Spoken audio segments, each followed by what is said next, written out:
bonsoir à tous. On se retrouve pour une lecture chuchotée un peu particulière. Peut-être vous avez eu des indices dans le titre, je sais pas trop. Mais c'est une lecture chuchotée sur un livre que je n'ai pas réussi à finir. Que globalement, peu de monde réussit à finir. Il doit y en avoir quand même pas mal qui l'ont fini, mais c'est vraiment un livre extrêmement compliqué. Mais en fait, j'ai décidé de faire la lecture chuchotée sur ce livre parce qu'il y a quelque chose d'extrêmement rythmé, d'extrêmement musical en fait dans la façon dont c'est écrit. Et que même si on comprend rien, concrètement, on va pouvoir se détendre. Donc ça peut vous endormir plus que vous apprendre quoi que ce soit. Ce livre, c'est Finnegan's Wake de James Joyce. James Joyce, c'est un écrivain irlandais qui est né en 1882, donc ça remonte un petit peu, et qui est décédé en 1941. Donc, pour faire concrètement court, parce qu'il y aurait une vidéo de 3 heures à faire sur sa vie qui est assez pleine de hauts et de bas et qui est assez spéciale. La personne était assez spéciale en fait. Il a sorti trois romans. Finnegan's Wake, qui est donc le dernier roman qu'il a publié, qui est sorti en 1939, 2 ans avant sa mort. Il a sorti un premier roman qui est Portrait de l'artiste en jeune homme, ou Portrait du jeune homme en artiste, je me rappelle plus en fait, j'ai pas. Je l'ai à la maison, mais il doit être là d'ailleurs. Si j'arrive à le retrouver, mais je vais pas le retrouver, j'imagine. Donc, Portrait de l'artiste en jeune homme, je crois. Et le second, qui est un monument de la littérature mondiale, qui est pareil relativement compliqué à lire parce qu'il est écrit de telle manière. En fait, c'est celui-ci, je l'ai là. C'est Ulysse, qui est un beau pavé. Ulysse, pareil, il y a de quoi faire une vidéo de 10 heures dessus, tellement c'est exceptionnel. C'est un livre qu'il a écrit sur de longues années, et en fait ça reprend l'Odyssée d'Homère modernisée et ça se passe à Dublin.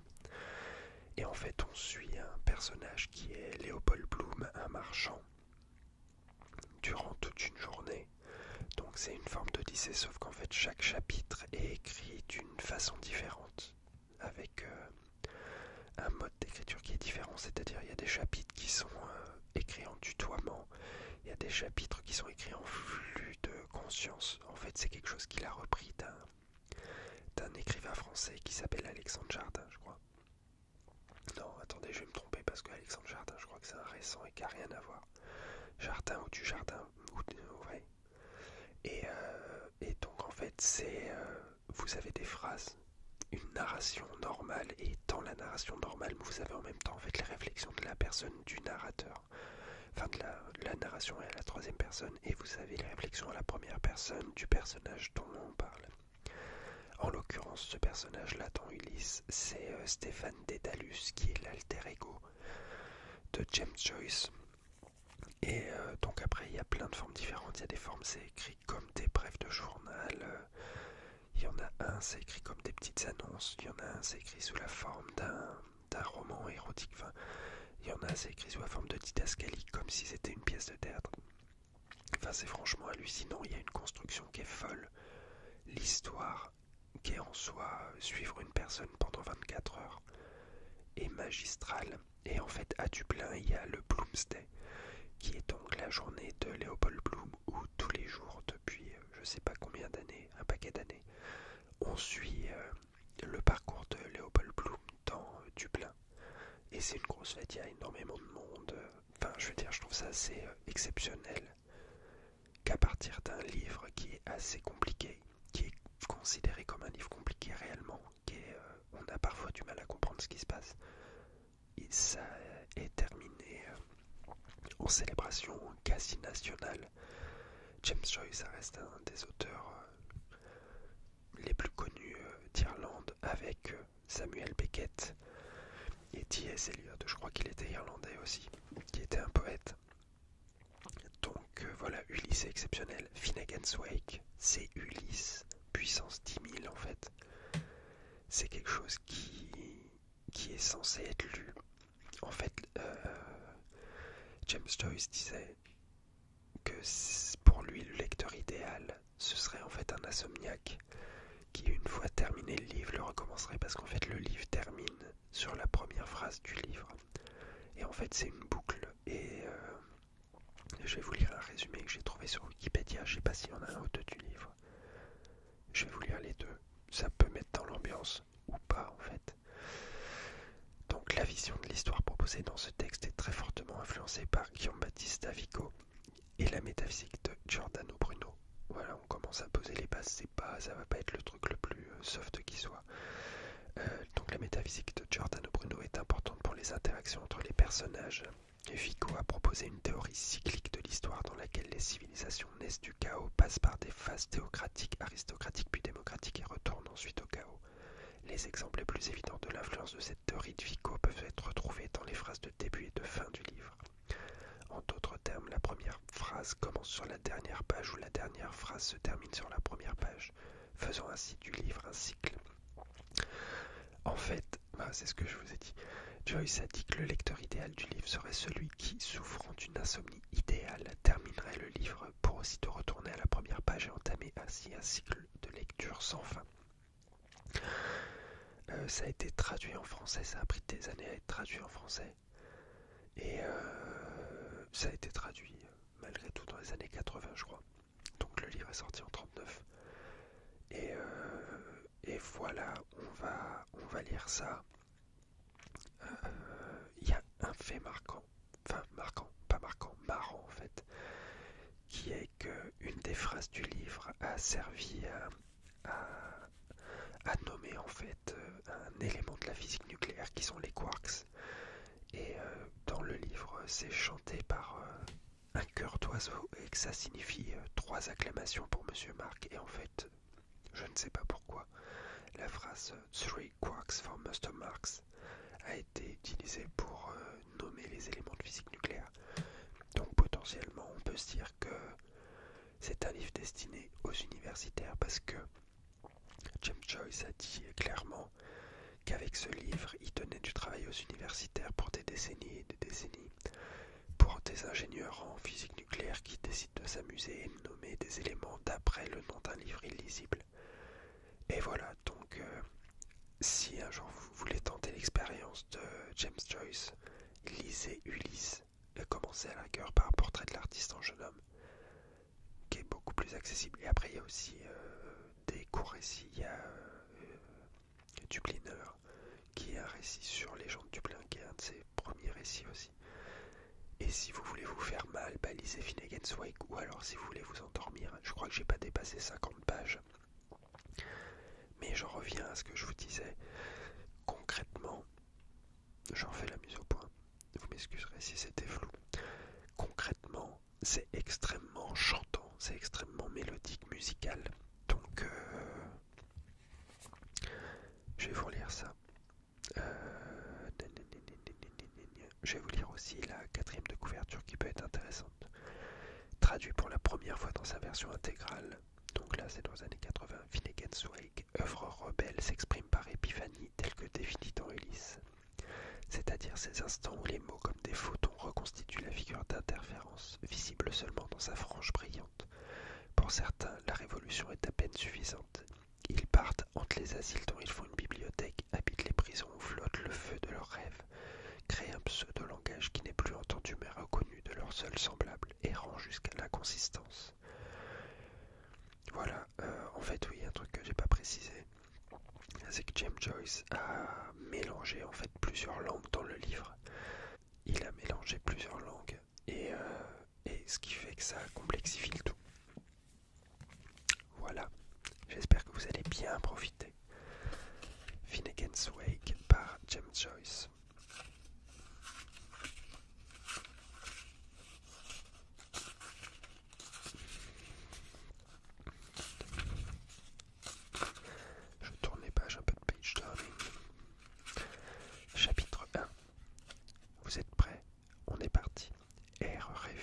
Sèvres en Notre-Dame, d'Air-Rive en Rivière, notre recourante via Vico par chaise percée de recursiculation vers Castle et environ. Sir Tristram, voileur d'Hammer, manchissant la courtoisie, n'avait pas qu'épuisé sa dérive d'Armorique du Nord sur ce flanc de notre isthme décharné d'Europe mineure pour y ressoutenir le combat d'un presqu'isole de Penny. Ni près du fleuve Oconi, la roche première ne s'était exaltruée en splendide Georgie du plein de Laurence, comptée en doublant ses membres tout le temps. Nulle voix humaine n'avait essoufflé son micmac pour bêtiser Patrick. Pas encore, mais nous y venaisons bientôt, n'avait un jeune blanc-bec filbuté le blanc bout d'Isaac. Pas encore, bien que tous à d'avoir en vanité, les doubles sœurs ne s'étaient colères avec Jonathan. Onc, mais n'avait Jem ni Chembra cette béquet le malte paternel sous l'arcastre solaire, et l'on voyait la queue rugissante d'un arc-en-ciel encerner le quai de Ringent. La chute. Bababata la gamirara non recron branton de Ainsi est devant grand-père de Wall Street est relaté si au lit et plus avant dans la vie tout au long de la chrétienne Ménestrandi. La grande chute du mur d'angle entraîna à si brève échéance la chute de Finnegan, herse solide homme que la bosse vide de sa colitette dépêche promptement un inspecteur plein ouest en caisse de ses cocorteils, leur pic pointe en lieu tourniquet de Castelknock. À l'entrée du parc où l'on a mis des oranges à verrouillère depuis que le dieu Blin premier fait l'amour à la vie. Que d'éclats s'essuient contre ces noms, 8 ricottes contre Pisicotte, Brequec, Kekek, Kekek, Coax, Ualu, ouah.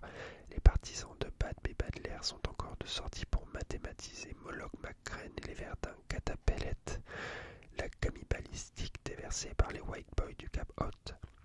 Assaguet, lance-floc, chauffe mes frères, solve qui sangle, salve d'armes, appel aux larmes de surcroît, touillé, toucha. Quel mixtocide, ô combien de chastel errés et ventilés, combien en protestantes sont prises au péché des catholiques. Quel penchant sincère de leur oreille pour cette forte voix de faux Jacob, écoute, comme il se prélasse au crépuscule, le père des... Mais, ô mes brillantes étoiles et substances, comme il a déployé en éventail au plus haut du ciel le signe éthéré du doux conseil, alors c'est comme ça, Isiote. C'étaient des voyeurs tout le temps. Les chaînes du vieux maintenant gisant tourbes, cependant cornes des enjambes où cendres furent déposées. Tombe s'il te falle, mais tu dois te dresser, la farce apolistique du néant n'en est pas près de venir de sitôt par une séculière séance sans réplique. Finnegan le constructeur, statudeur de sa main, maçon des hommes francs, habitait la plus grande rue qu'on puisse imaginer en son vieil habit rutilant trop retiré en couleur pour y recevoir des messies avant que les juges de Joshua nous aient gratifié des nombres qu'Helvéticus ait commis sa Deutéronomie. L'autre hier, il se brisait la tête contre le sterne d'un tonneau où il se rinçait l'œil à contempler l'esparque de sa destinée. Mais avant qu'il ait pu se retirer en suiveté en vertu du principe de Moïse, l'eau même s'en était éviparée et toutes les genèses avaient trouvé leur exode. Tout ça pour vous montrer quel coquin de pataque que c'était. Voilà. Et pendant de nombreuses années, cet homme d'oiseau de ciment et d'édifice entassa imagifis sur les rives d'Amotorpeur pour ses fous habitants, comme dit la chanson. L'avait un petit piffé Annie, petite créature qui loquerait avec une chevelure inonde, que t'épandrait ta source. Souvent de fois balbutiant, la mitre en avant, sa bonne truelle en pogne et affublée d'un bleu véroleux qui l'ensemanchait habituellement. Dès la route Gildéric de Berre, il caliculait de multiplicables altitudes et maltitudes jusqu'à voir se balancer à la lumière de son doublin où l'était né son vieux clocher à tête ronde qui se dressait dans sa maisonnasserie, nullement charpentée, garantie pure Joyce. Ce gratteur de ciel de la taille d'un mur du très excellent coup d'œil de la haute tour, érigénaire de presque rien et s'élascadant des malicieux et alentours, architecte des hauts scepticismes avec un buisson ardent perruquant sa coupe loque accompagnée de ses larrons houltilleurs rognant vers le toit et culbutant les seaux qui se fracassaient à terre. Il fut parmi les premiers à se découvrir d'armes et de noms, genre gros bœuf de grand gousier, cimier d'héraldique allant sergent bouc de chêne poursuivant horrible, cornu, écusson de face avec corde d'archer et lion d'autre part. Chaque verre appartient à chacun qui manie le foin. Oh, oh, oh, oh, maître fine, vous l'aurez l'air fine encore. Le vendredi matin, vous voilà en vin, dimanche soir, et vous voilà encore vinaigre. Ah, ah, ah, maître vin, vous aurez encore à financer. Quelle fut donc alors la sorte d'agent qui occasionna en ce tragédique dernier l'affaire de notre péché municipal? Notre habicube s'agite encore en témoin otique du tonnerre de ses conjectures, mais nous entendons aussi, à travers les âges qui se succèdent, ce minable chorus de muezzin non qualifié qui encoquinerait le plus blanc caillou jamais déguerpigeonné du ciel. Ah donc, demeurons notre quête de les prier, griter, ô protecteur, à l'heure où nous levons et nous adonnons à l'évasion du cure-temps, comme avant de nous affaisser d'un bloc sur notre cuir-lit et la nuit comme au déclin des étoiles. Car un prend de la tête vers la côté vaut mieux qu'un coup d'œil aux absents. Autrement nous balançons comme ce prévôt moqueur entre le Djebel et la mer Rouge. Couperbe la proie fougère en décidera. À ce moment-là, nous saurons si le banquet est de la mondaine. Elle a un ton de seconde vue et elle répond pas accidentellement au subsidiaire bassin dromadaire. Doucement, doucement, ce fut peut-être une brique de mes feux, comme d'aucuns le prétendent, ou ce put être dû avoir été causé par un écrou lapsus de ses arrière-promesses, comme d'autres le croient. Il s'en répand à ce jour 1001 histoires, toutes bien contées de la même qualité. Mais puisque la si candide Ève a croqué les pommes rougissantes, à cause des cornes à piston du Walhalla, convoquant les droits exclusifs des Fargo hurlants, des autokinotons, des hippodata mobiles, des rues à flot, des taxis tournants, des mégafrumes, des cirques, des garde-fosses, des basilicaires, des aéropagodes, des éplabas, des potins de canaux, des gardiens de la paix en tenue, des catins de Malines à la mort moelle l'oreille, des casernes de Berlin au front penché sur cour, et de là sont plus des ramoneurs noirs cireux à 12 points la douzaine, des nononibus glissant comme des traîneaux dans la rue de la Prudence, des terrisibles djellabeurs à l'angle de la pile sans face, des fumées désespoirs, des prostituées maisonnières de sa ville indigénieuse, des racoleurs des reptiles du tome plouf plouf murmurés sur un ton de fange tiési, et tout le vacarme de toutes les proclamations. Rat pour moi et caille pour toi, mais sous le pont coula la bière. Ça vaut un avertissement à l'ébriophile. Il avait la tête lourde, la terre tremble. Il y avait évidemment un mur. Bim, il tut et bégua de l'échelle. Bam, le voilà mort. Boum, stabadoum, stabadoum. Lorsqu'un homme s'éjouit, sa fleur s'en va, ce que tout le monde peut attester. Vrai, je veux qu'il achue, macoule, pourquoi Dieu tu mords? En ce morcre dit Jetin, on soupire de convers en sanglots à la veillée de filles au lit chrysotome. Tous les galéjans de la nation prostrés en leur consternation et leur duodécimal profusif pléthore d'ululement. Il y avait des files à plomb, des mariés, des prévôts, des citaristes, des brigands, des cinéastes aussi, et toute la géantesque y entrait à grand renfort de jovialité. Gog, Magog et consorts autour d'un grog pour continuer cette célébration jusqu'à l'extermination des 1001 instants. D'aucuns canquins dans son cœur, d'autres quinquines en quille. Il lui carillonne la panse et le vide parlant s'engourdit mais ferme cet olipriape. S'il y avait un bon petit guet au travail, c'était bien lui. Affûtez-lui son biscuit et mettez sa bière en perce. Entendra-t-on de nouveau de par le cyclomonde parler d'une telle chose? Avec leurs exublagues sourcilleuses et les poudres fidélios, ils l'ont couché à la belle aube le long du dernier lit, avec un boc calice de fin whisky devant les pieds et une plaine broutée de blanche Guinness sur la tête jusqu'à ce que le troptal du fluide surplombe le babil des invités. Ouais. Je sais pas ce que ça rend pour vous. J'imagine qu'il y a quand même effectivement un certain rythme, une certaine mélodie à lire. Il n'y a que des jeux de mots. J'avais oublié tout ça parce que je l'ai commencé il y a une quinzaine d'années, je pense. Il n'y a que des jeux de mots, que des sortes de figures de style assez étranges. À lire, c'est compliqué. Donc j'espère parvenir à y mettre un peu de sens, mais je suis pas sûr. Voilà. Je regardais l'écran de retour. J'ai fait un bruit énorme là. Hurrah, rien de tel qu'une jeune lièvre pour faire tout tourner le globe à perte de vue, ce qui tautologiquement revient au même. Et bien, puisqu'il gît comme ça en sous-planche dans la fleur de son excroissance comme un tout petit bébile énorme, minère-t-on un peu, regardons le ton qu'essayons de piégeonner quelque chose, s'il vous plaît.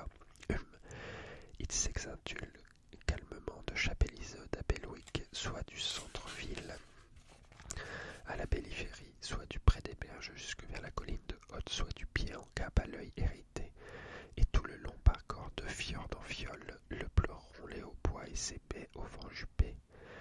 Waouh, waouh, waouh, waouh, waouh. En flotte, flotta bémol, et tout au long de la nuit de Livy, par son dévavalon, va jeter de la nuit des campaniels à froufrou flûte, entre rochers et lutins, Ocarina le veille. Avec de glace en glace, Silas et Vanessa et ses Pierre Jean-Martin par toute taverne et maison, disant l'histoire d'un gars contant à cloche-comte d'un vilain petit pigeon chéri bénédicté devant Glouton. Si à croix pensa que nous sommes près de le croire, alors Poulet-Bec et passe l'arquiche pour l'amour de Dieu, ainsi soupire. Grand-pas se casse la pipe, mais grand-mère met le couvert, c'est quoi sur la tranche du plat?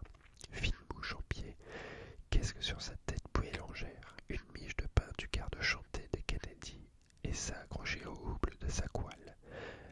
Un verre de la fameuse vieille aile de Duplain, en droite ligne de chez Tanu Donnel, mais vise un peu au moment où t'as envie de sabler la drogue de prohibition et plonger tes dents au milieu de la moelle de ce corps de froment. Pige-le-moi cette mouche, mais qu'elle est plus Noël bar. Parce qu'elle est plus Noël bar, ça fait un peu qu'elle est plus nulle part. En fait, il n'y a que ça. Je pense que entre ce que moi je lis et ce que vous comprenez, ça n'a rien à voir. Il y a plein de jeux de mots qui sont à lire, mais pas à entendre. Par exemple, quand je dis de fjord en fiole, fjord, F-J-O-R-D, comme un fjord, et fiole, c'est pas F-I-O-2-L-E, comme une fiole, c'est F-J-O, donc pour rappeler fjord, et en même temps pour rappeler fiole, et donc pour créer un nouveau mot, un mot valise, quoi. Enfin, c'est finish, rien qu'une phytographie en pays d'hier, tel saumon César qui rubiconde, antique descendant des époques agapémonides. Il s'est fondu dans notre brouillard, s'est mis en conserve et s'est fait la boîte. Comme ça partit le banc funèbre, avalé, lissé. Salut les sommes, je sors. Salut les hommes, je sors. Et donc pareil, salut les hommes, je sors. Ça revient à ça, sauf que c'est écrit salut les sommes, S-A-U-M-E-S, je sors, S-A-U-R-E. Tout ça pour rappeler le saumon, dont il parle un peu avant, je pense. Enfin voilà. Je pense que vous avez un peu compris, vu où ça voulait en venir. J'espère que la mise au point n'aura pas été trop laborieuse parce que c'est un peu compliqué là en fait. L'appareil ne veut pas. L'appareil ne voulait pas que je filme. Je crois comprendre qu'il y avait quelque chose contre moi parce qu'il y a des passages qui sont un petit peu flous. J'en suis profondément désolé. J'espère du moins que cette lecture du livre considéré comme le plus compliqué destiné aux plus érudits et concrètement incompréhensible sans y passer des semaines sur chaque mot, au-delà de vous plaire, vous aura détendu par la mélodie, par sa musicalité. Je suis pas sûr, hein. Objectivement, je pense que si vous avez cliqué sur je vous chuchote, je vous fais une lecture chuchotée du livre le moins compréhensible ou intelligible, je sais pas ce que sera le titre, et que vous vous retrouvez devant ça où ça fait que des blagues et des jeux de mots. Pas sûr que vous étiez venu pour dormir et pas sûr que vous repartiez en dormant. Donc voilà, objectivement, James Joyce, c'est un de mes auteurs favoris, uniquement pour Ulysse. Le portrait de l'artiste en jeune homme est bien, mais beaucoup plus classique dans sa forme. Ulysse, c'est magistral. Il y a beaucoup de vulgarité par contre, donc je sais pas si je pourrais en faire une lecture chuchotée. Là j'ai un peu censuré des mots parce qu'il y avait pas mal de trucs vulgaires. Mais globalement c'est tellement tourné dans tous les sens et quasi incompréhensible que j'en ai laissé aussi et je suis pas sûr que vous les ayez trop repérés. Sachant qu'entre l'écrit et l'oral il y a une grosse différence entre ce que moi je lis et ce que vous entendez, étant donné les assonances, les dissonances et tout. Voilà, je vous ai présenté ça. Si vous avez 10 € dont vous ne savez pas quoi faire et vous avez besoin de caler un meuble, James Joyce. Ça fera un très bon calme-meuble et en plus, ça, si des gens viennent chez vous, ouais, t'as vu, je cale mes meubles avec du James Joyce, ça donne toujours, il y a toujours un petit truc un peu classe. Je veux dire, vous le calez pas avec du Marc Lévy, quoi. Je cale un meuble avec un monument de la littérature, pas avec un livre de salle d'attente. Désolé pour ceux qui aiment bien Marc Lévy. C'est pas contre lui, c'est contre James Joyce. Donc voilà, le Finnegan's Wake, à savoir aussi, il l'a pas écrit tout seul en fait. Il l'a écrit, il a fait relire, il s'est fait aider sur pas mal de choses et en grande partie, pas que lui mais beaucoup, Samuel Beckett, qui pareil, malgré tout dans ses livres, va extrêmement loin, mais jamais aller jusqu'à complexifier autant que James Joyce. Il a beaucoup aidé en fait, il a beaucoup aidé James Joyce à écrire Finnegan's Wake. Pas à l'écrire dans ce qu'il était, dans sa structure et tout, mais il l'a aidé. Et sachant que la Finnegan's Wake, qui signifie la veillée des Finnegan, c'est concrètement ce que je viens de vous raconter, c'est-à-dire le bûcheron, le charpentier, je sais plus, c'est un charpentier je crois, qui tombe et qui meurt, voilà. Et le livre c'est que ça. Donc c'est du talent, mais objectivement moi je considère que ça part trop en démonstration. Enfin il est parti trop loin dans sa tête, enfin, il s'est enfermé dans quelque chose. Ulysse était déjà exceptionnellement compliqué dans sa structure parce qu'en fait chaque chapitre, au-delà d'avoir un type de narration dans Ulysse, ça fait référence à un conte, je crois, une matière, un état, enfin un état liquide, solide, tout ça. Ces éléments, enfin en fait tout est lié, il y a une dizaine de trucs et en fait si vraiment on y va comme un exégète et qu'on décortique tout, on retrouve tout, sauf que moi je suis pas un exégète, je suis là pour lire un livre, je veux bien me casser un petit peu la tête, je veux pas non plus avoir des mots de tête à non plus savoir quoi faire. On sait jamais quoi en faire des mots de tête. J'ai un peu le débouché, je sais pas si vous entendez, le chuchotement est peut-être un peu différent. C'est aussi un moyen d'élargir l'auditoire. Ça me permet finalement de toucher des personnes plus sensibles, des gens qui ont des nez bouchés régulièrement et qui se retrouvent pas dans l'ASMR classique. Peut-être là ils vont se dire, ah bah dis donc, il y a quelqu'un qui a fait des chuchotements avec le nez bouché. Et pourtant le chuchotement avec le nez bouché ça devrait pas trop s'entendre parce que on chuchote pas de la même manière qu'on parle et donc le nez bouché est moins concerné. Mais ça s'entend quand même. Voilà, s'il y a des gens qui sont venus pour du chuchotement nez bouché, bienvenue à vous et abonnez-vous, n'hésitez pas. Et à tous les autres, n'hésitez pas à liker, vous abonner, et puis partager et commenter. En fait, dites-moi d'une part si vous avez lu ce livre et d'autre part si vous avez l'intention de le lire ou pas. Je m'attends à avoir plus de ou pas que de oui, mais malgré tout, si quelqu'un l'a lu, si quelqu'un parmi vous, parmi les quasi 20 000 personnes abonnées à la chaîne d'Angélique, de Maman Écureuil, si quelqu'un a lu ce livre, je serais ravi d'avoir son avis dans les commentaires. Réellement, c'est quelque chose. Enfin, j'ai jamais rencontré personne qui l'a lu en fait. Réellement, c'est pas. Et c'est considéré, il y a des classements de livres compliqués. Finnegan's Wake est en haut